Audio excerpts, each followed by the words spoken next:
हे भगवान, ये सब क्या है जी? देखिए तो इस बोरी में इतनी मोटी मोटी मिर्च कहाँ से आई? अरे ये क्या, इतनी मोटी मिर्च ये भला कहाँ से आई? मैंने तो प्याज की बोरी समझकर खरीदा था। एक तो वैसे ही अपना सब्जियों का काम कुछ दिनों से मंदा चल रहा है, ऊपर से मोटी मिर्च और आ गई बोरा भरकर। लेकिन इतनी बड़ी और मोटी मिर्च तो अपने शहर में आती ही नहीं, फिर ये कहाँ से आ गई? मैं अभी मंडी में इसे वापस करके आता हूँ। जरूर लाला ने गलती से दूसरी बोरी दे दी है। सुरेश वो बड़ी मोटी मिर्च का बोरा लेकर वापस मंडी जाता है, जहाँ व्यापारी उससे वो मिर्च वापस लेने से इनकार कर देता है। अरे नहीं, ये बोरा यहाँ से नहीं गया, तुम ही कहीं से बदल कर लाए होगे। उस व्यापारी ने वो मोटी मिर्च का बोरा लेने से इनकार कर दिया। अब उसकी समझ में कुछ नहीं आ रहा था कि वो क्या करे। वो बोरी लेकर वापस घर लौट आया। सुगंधा वो तो बड़ा मक्कार निकला, उसने तो प्याज के बदले ये मिर्च की बोरी ही थमा दी और अब लेने से भी इनकार कर रहा है। मेरी तो कुछ समझ में नहीं आ रहा कि अब क्या करूं। कोई बात नहीं जी, हम अपनी दुकान में से रखकर बेचने की कोशिश करेंगे, क्या पता कोई ग्राहक इसे खरीद ही ले। सुरेश और सुगंधा के घर के नीचे ही उनकी एक छोटी सी दुकान थी। उस दुकान में वो सब्जियां बेचा करते थे। उस रोज उन्होंने कुछ सब्जियों के साथ उस मोटी मिर्च को भी बेचने के लिए लगा दिया। शाम को कुछ ग्राहक उनके पास आए भी, लेकिन जैसे ही वो मोटी मिर्च उन्होंने देखी, वैसे ही सब उसका मजाक उड़ाने लगे। सुरेश भाई, ये 1 किलो आलू कैसे, कितने के? जी 30 रुपए किलो। अच्छा ठीक है, 1 किलो पैक कर दो। तभी उस ग्राहक की नजर उस मोटी मिर्च पर गई। अरे ये क्या सुरेश भाई, ये मिर्च का शहंशाह है क्या? है इतनी मोटी मिर्च तुम कहाँ से ले आए भैया, और इसका करोगे क्या? ये बिकने के लिए आई है मोहन भाई, अगर तुम्हें चाहिए तो बोलो, अभी तोल दो, सिर्फ 10 रुपए किलो है। कैसी बातें करते हो सुरेश भाई, इतनी बड़ी मिर्च को तो कोई फ्री में भी दे दे तो भी मैं ना लूं, इसको खाकर किसी को मरना थोड़ी है।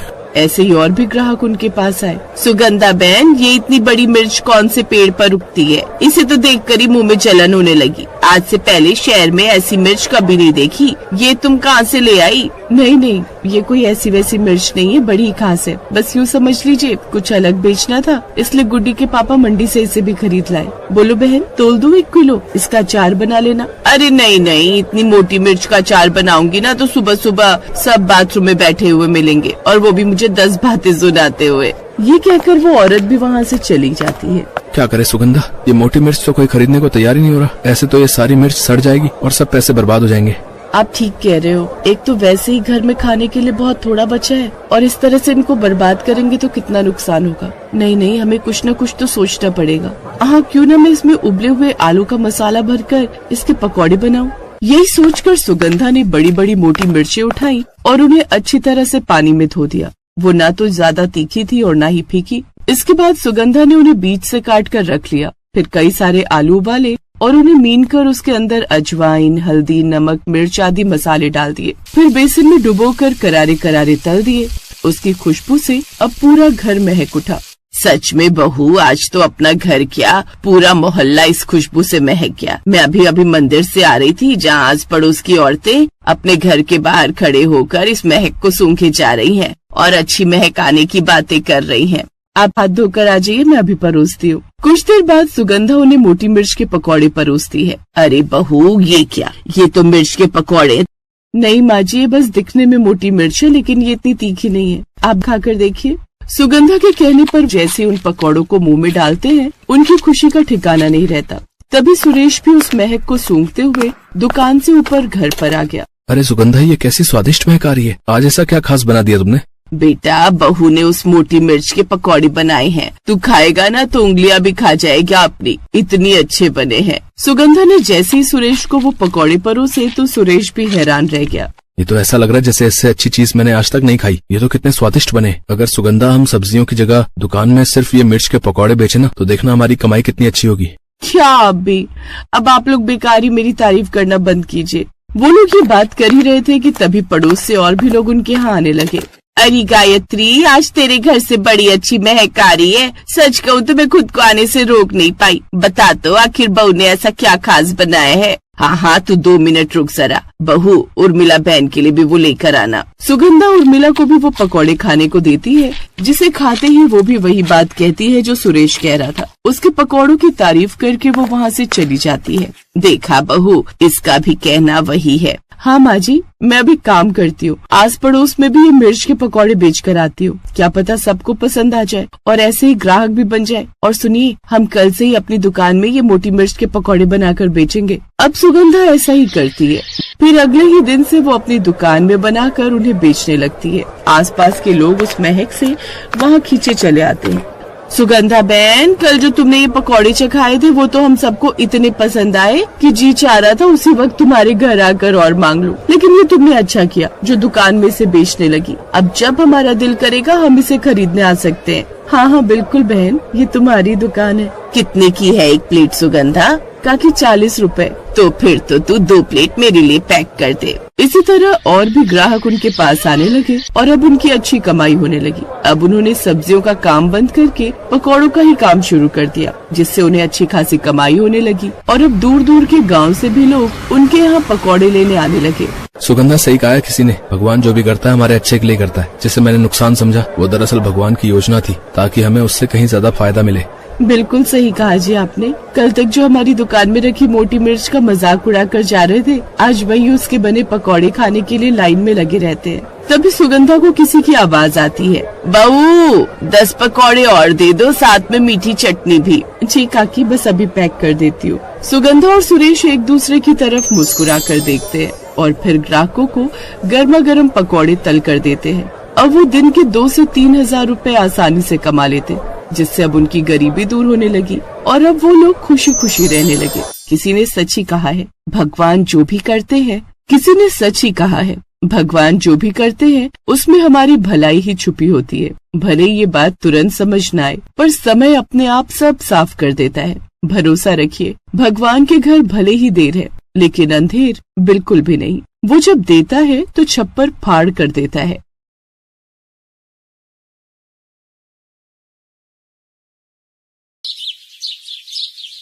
सुंदरनगर में एक मशहूर पकौड़े वाला रहता था। नाम था उसका चंदू। सुबह उठकर पकौड़े तैयार करना और पूरे दिन नगर में घूम घूम कर साइकिल पर पकौड़े बेचना, यही उसका रोजाना का काम था। पकौड़े ले लो पकौड़े, गर्मा गर्म पकौड़े, जल्दी आओ गरम गरम पकौड़े खाओ। पकौड़े ले लो पकौड़े, गर्मा गर्म पकौड़े। चंदू की आवाज सुनकर हर कोई उसके गर्मा गर्म पकौड़े खाने के लिए वहां आ जाता था और थोड़ी देर में ही चंदू के सारे पकौड़े बिक जाते थे। चंदू अपने पकौड़े बेचकर घर लौट आता था। ये देखो माँ, आज मेरी कितनी कमाई हुई। तुम्हें पता है, सुंदरनगर में हर कोई मेरे पकौड़ों का दीवाना है। सबको मेरे पकौड़े बहुत पसंद आते हैं। क्या हुआ, तुम क्यों मुंह फुलाए बैठी हो? क्या फायदा कमाई का जब खाने वाले हम 2 हैं। कब से तुझे बोल रही हूँ कि शादी कर ले। कम से कम ऊपर जाने से पहले पोते पोती का मुंह तो देख लूंगी। बहू से सेवा तो करवा लूंगी, पर तू है कि शादी के लिए हाँ ही नहीं करता। देख, पड़ोस में सबकी बहुएं आ गई हैं, एक तू ही रह गया है शादी के लिए। ठीक है माँ, अगर तुम कहती हो तो मैं शादी के लिए तैयार हूँ। वैसे भी अब मेरा काम अच्छा चल गया है, तो मुझे शादी करने में कोई परेशानी नहीं है। अगर मेरी माँ खुश है तो मैं भी खुश हूँ। ठीक है बेटा, तो फिर मैं आज ही तेरे लिए लड़की देखना शुरू करती हूँ। कुछ ही समय में चंदू के लिए बहुत ही समझदार लड़की मिल गई और चंदू की शादी हो गई। नई बहू के घर आ जाने से घर में रौनक आ गई। चंदू की माँ बहुत खुश थी। लक्ष्मी बहू, तुम तो साक्षात लक्ष्मी का रूप बनकर ही हमारे घर में आई हो। तुम्हारे आने से घर में कितनी रौनक आ गई है। माँ जी, मुझे आशीर्वाद दीजिए कि मैं अपनी सारी जिम्मेदारियां अच्छे से निभा सकूं। मुझे पता है बहू, तुम सभी जिम्मेदारियां अच्छे से निभाओगी। सुनिए, आज तक आप अकेले ही पकौड़े बनाते रहे हैं। अब आप चिंता मत कीजिए, पकौड़े बनाने की जिम्मेदारी आप मुझे दे दीजिए। अब मैं पकौड़े बनाकर दिया करूंगी, आप बेचने जाया करना। इससे आपको अपने लिए भी समय मिलेगा। कितनी अच्छी है मेरी बहू, मेरा और चंदू का कितना ख्याल है इसे। उस दिन से लक्ष्मी पकौड़े बनाने में चंदू की मदद करने लगी। चंदू का काम आसान हो गया। अब वो सुबह जल्दी ही पकौड़े बेचने के लिए निकल जाता था और शाम तक अच्छी कमाई करके घर लौटता था। पर पिछले कुछ दिन से चंदू परेशान था। जब उसकी पत्नी ने उस परेशानी का कारण पूछा तो उसे बताना ही पड़ा। क्या हुआ जी? मैं देख रही हूँ आप कुछ दिनों से परेशान हैं। मुझे बताइए कि क्या हुआ है। हाँ चंदू बेटा, मैं भी तुझे कई दिनों से परेशान देख रही हूँ। क्या बात है? पता नहीं, कुछ दिनों से मैं जब पकौड़े बेचने के लिए निकलता हूँ तो मेरा टोकरा भरा हुआ होता है, पर बाजार तक पहुँचने में मुझे ऐसा महसूस होता है कि मेरे टोकरे में से कुछ पकौड़े गायब हैं। पकौड़े गायब हैं? पर बेटा, आज तक ऐसा कभी नहीं हुआ। कोई बात नहीं, मैं कुछ ज्यादा पकौड़े ही बना दूंगी। कई बार पता नहीं चलता, हो सकता है आपके मन का वहम हो। हाँ, ये भी हो सकता है मेरे मन का वहम हो। कल मैं थोड़े ज्यादा पकौड़े ले जाऊंगा। अगले दिन चंदू थोड़े ज्यादा पकौड़े लेकर जाता है, पर उस दिन भी चंदू देखता है कि पकौड़े थोड़े कम हैं। वो घर आकर ये बात लक्ष्मी और अपनी माँ को बताता है। अरे मेरे बच्चे को पता नहीं किसकी नजर लग गई है, कोई भूत प्रेत पकौड़े चुरा कर भाग रहा है क्या? मुझे तो दाल में कुछ काला दिखाई देता है। अच्छा एक बात बताओ, जब तुम पकौड़े बेचने के लिए जाते हो, क्या कहीं कुछ देर के लिए रुकते हो? मैं जब पकौड़े बेचने जाता हूँ तो रास्ते में बस मैं पानी पीने के लिए नदी किनारे रुकता हूँ। बस मैं सारी बात समझ गई। अब तुम देखते जाओ मैं क्या करती हूँ। कल के बाद तुम्हारी ये समस्या हमेशा के लिए दूर हो जाएगी। तुम ऐसा क्या करने वाली हो? बस देखते जाओ, जैसे जैसे मैं कहूँ तुम वैसे ही करना। लक्ष्मी बहुत ही समझदार थी। अगले दिन जब चंदू पकौड़े बेचने के लिए निकला तो वो नदी के पास पानी पीने के लिए रुका और फिर से अपने पकौड़े बेचने के लिए चला गया। चंदू पकौड़े बेचकर घर आ गया। अब तुम नगर के राजा के पास जाओ और अपनी ये समस्या उन्हें बताना। चंदू नगर के राजा के पास गया और पकौड़े चोरी होने की बात कही और आज उसने जो किया वो बात भी उसने राजा के कानों में डाल दी। तुम्हें न्याय जरूर मिलेगा, चोरों को जल्दी ही पकड़ा जाएगा, नगर में ढिंडोरा पिटवा दिया जाए। चंदू खुशी खुशी घर आ जाता है। नगर में ढिंढोरा पिटवा दिया जाता है। अब बारी थी असली चोरों को पकड़ने की। क्या तुम्हें लगता है लक्ष्मी अब चोर पकड़े जाएंगे? बिल्कुल पकड़े जाएंगे, मैंने तरकीब ही ऐसी लड़ाई है। चोर तो ये भी नहीं जानते कि उस दिन तुम पकौड़े बेचने बाजार गए ही नहीं। मैंने सिर्फ उन चोरों को पकड़ने के लिए वो पकौड़े तैयार किए थे। उन चोरों के हाथ पर गोंद लगे हुए पकौड़े अच्छे से चिपक गए होंगे। मैंने ऐसा गोंद तैयार किया था जो छुड़ाए नहीं छूट सकता। चोर तो अपने हाथों में पकौड़े चिपके हुए देखकर परेशान हो रहे होंगे, पर राजा जी द्वारा जो खबर उन्हें मिलने वाली है उससे वो बहुत खुश हो जाएंगे। लक्ष्मी ने पकौड़ों पर चिपचिपा गोंद लगा दिया था जिससे पकौड़े उन चोरों के हाथ पर चिपक जाएं जो चंदू के पकौड़े चुराते थे। राजा द्वारा नगर में ढिंढोरा पिटवा दिया जाता है। सुनो सुनो, ध्यान से सुनो। राजा वीरभान ने कल रात को एक सपना देखा था जिसमें उन्होंने कुछ ऐसे लोग देखे थे जिनके हाथ में पकौड़े चिपके हुए थे। राजा वीरभान ने सपने की बात राजगुरु से कही है। राजगुरु का कहना है यदि सच में ऐसे लोग मिल जाएं तो राजा वीरभान के लिए बहुत ही शुभ है। इसीलिए राजा वीरभान ऐसे लोगों की तलाश कर रहे हैं जिनके हाथ में सचमुच पकौड़े चिपके हुए हों। क्या हमारे राज्य में ऐसा कोई है जो ये इनाम पाना चाहता है तो वो राजा वीरभान के पास जा सकता है। जो भी ऐसा चमत्कारी व्यक्ति राजा वीरभान से मिलेगा उन्हें राजा वीरभान की तरफ से 1000 स्वर्ण मुद्राएं इनाम में दी जाएंगी। अरे भाई, ये तो सोने पे सुहागा हो गया। हमारे हाथों में तो सचमुच पकौड़े चिपके हुए हैं। चल यार, जल्दी से राजा वीरभान के पास चलते हैं। पता लगे कोई और पहले पहुंच जाए। गाँव के बहुत से लोग उस चंदू से पकौड़े खरीद कर खाते हैं। हो सकता है गाँव में और भी लोगों के हाथों में पकौड़े चिपके हों। ये इनाम हमारे हाथ से नहीं जाना चाहिए। तू ठीक कह रहा यार जग्गू, चल हम जल्दी से राज दरबार चलते हैं। अरे वाह, ये तो कोई जादुई पकौड़े थे जो हमारे हाथों में चिपक गए और राजा वीरभान को सपना भी इसी का आया। अब तो हम माला माल हो जाएंगे। लक्ष्मी की तरकीब काम कर गई और चोर पकड़े गए। राजा के दरबार में जब जग्गू और रघु नाम के 2 चोर पहुंचे तो सारी सच्चाई सबके सामने आ गई। इन दोनों चोरों को पकड़कर कारागार में डाल दिया जाए ताकि ऐसे चोर दोबारा राज्य में चोरी ना कर सकें। लक्ष्मी, तुम बहुत समझदार हो। हमारे राज्य में तुम जैसी समझदार प्रजा का होना बहुत जरूरी है। उपहार स्वरूप ये 1000 स्वर्ण मुद्राएं हम तुम्हें देते हैं। ये तुम्हारी समझदारी का इनाम है। लक्ष्मी अपने पति चंदू के साथ इनाम लेकर खुशी खुशी घर लौट आती है। मैंने तो पहले ही कहा था, हमारी बहू अपने नाम के साथ साथ सचमुच लक्ष्मी का रूप बनकर घर में आई है। जीते रहो मेरे बच्चों, हमेशा खुश रहो।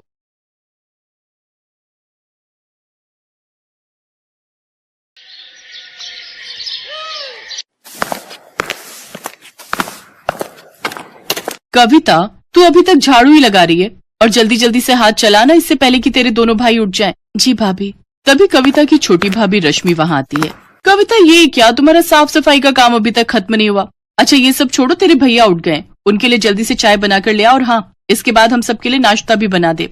हाँ, भूख तो मुझे भी लगी है। ऐसा कर, तू साफ सफाई के बाद नाश्ता बना ले, फिर अपने भाइयों के ऑफिस जाने के बाद बर्तन धो लेना और उसके बाद कपड़े धो लेना। बिन माँ बाप की कविता चुपचाप घर के कामकाज में लग जाती है। कुछ देर बाद वो सबके लिए आलू के पराठे और चाय लेकर आती है। ये लो अमित भैया, आपकी पसंद के आलू के पराठे और गर्मा गर्म चाय। कविता, तेरी 2 भाभियां हैं, फिर भी हमारे लिए तू खाना क्यों बनाती है? भैया वो मैं वो बात ये है कि ननद जी को अपने भाइयों के लिए अपने हाथ से बनाया हुआ खाना खिलाना ज्यादा पसंद है, इसलिए वो हम दोनों को तो बनाने ही नहीं देती। क्यों कविता, ठीक कह रही हूँ ना मैं? अनीता कविता को आंखें दिखाने लगती है। हाँ भैया, अनीता भाभी एकदम ठीक कह रही है। दोनों भाई नाश्ता करके ऑफिस चले जाते हैं।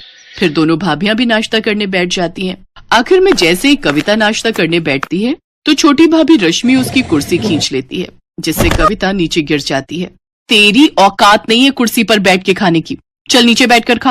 और नहीं तो क्या, तुम्हारी हैसियत इस घर में एक नौकरानी से ज्यादा कुछ भी नहीं है। और हाँ, पहले ये वाला खाना खत्म कर। लेकिन भाभी ये तो आप लोगों का झूठा खाना है। हाँ तो इसे तो तू अपनी खुशकिस्मती समझ कि झूठा खाना तुझे नसीब हो रहा है। चल अब खाना खाकर सारे झूठे बर्तन धो देना।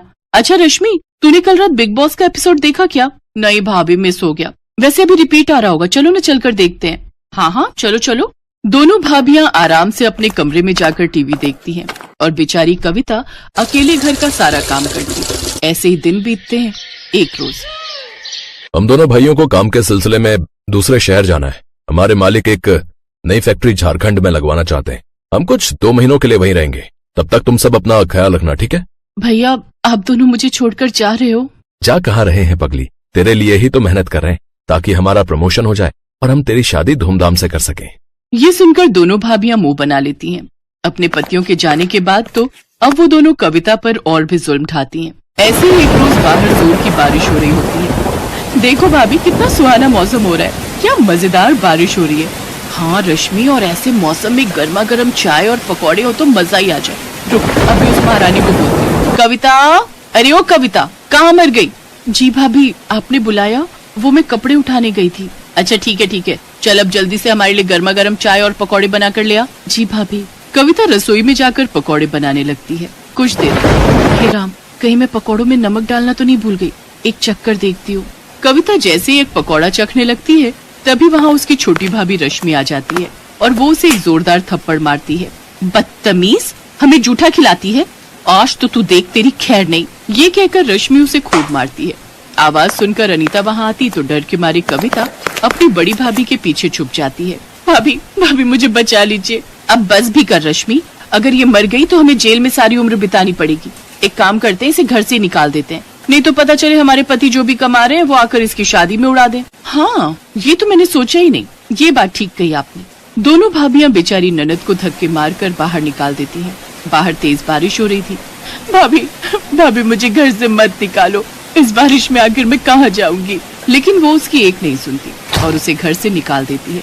कविता बारिश में बचते हुए एक पेड़ के नीचे खड़ी हो जाती है और सारी रात उसी पेड़ के नीचे बैठकर रोती रहती है। ऐसे ही अगली सुबह हो जाती है। कविता को भूख लगने लग जाती है। बहुत भूख लगी है, ये सोचकर कविता कुछ खाने के लिए ढूंढते हुए सड़क की ओर आती है। ठेलों पर जाकर कुछ न कुछ मांगती है, लेकिन कोई भी उसकी मदद नहीं करता। कुछ देर बाद वो एक बूढ़े बाबा के ठेले पर पहुंचती है जो कि पकौड़े बनाकर बेच रहा था। वो उसके सामने रोते हुए कहती है, बाबा मैं कल से भूखी हूँ, मुझे बहुत भूख लगी है, मुझे ये थोड़े से पकौड़े दे दो। लेकिन मेरे पास पैसे नहीं है। उस बूढ़े व्यक्ति को कविता पर तरस आ जाता है और वो कुछ प्याज के पकौड़े चटनी के साथ उसे खाने को दे देता है। कविता को उन पकौड़ों को देखकर वो बात याद आ जाती है कि कैसे एक पकौड़े के पीछे उसकी भाभी ने उसे घर से निकाल दिया। क्या हुआ बेटी, तुम रो क्यों रही हो? अभी तो कह रही थी कि बहुत भूख लगी है। कविता रोते हुए उसे सारी बात बताती है। बेटी, तुम जवान लड़की अकेले कहाँ भटकोगी सड़कों पर? इससे तो बेहतर होगा तुम इस गरीब की झोपड़ी में चलकर रहो, मेरी बेटी बनकर।